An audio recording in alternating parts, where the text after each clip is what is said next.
ওটা দেওয়া আছে। তো কি লিখতে পারি যে আমরা জানি a প্লাস বি সমান প্লাস মাইনাস রুট ওভার কত a minus b whole square plus 4ab। ঠিক আছে, এখন দেখো যে a মাইনাস b এর মান কত 4, 4, a প্লাস b এর মান কত 60।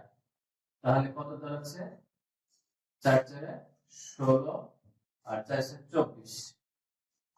তাহলে যোগ করলে কত হয় দেখো 256, 256 বর্গমূল কত 256 বর্গমূল কত 16। অর্থাৎ এই a প্লাস b এর মানটা কত বের হলো 16।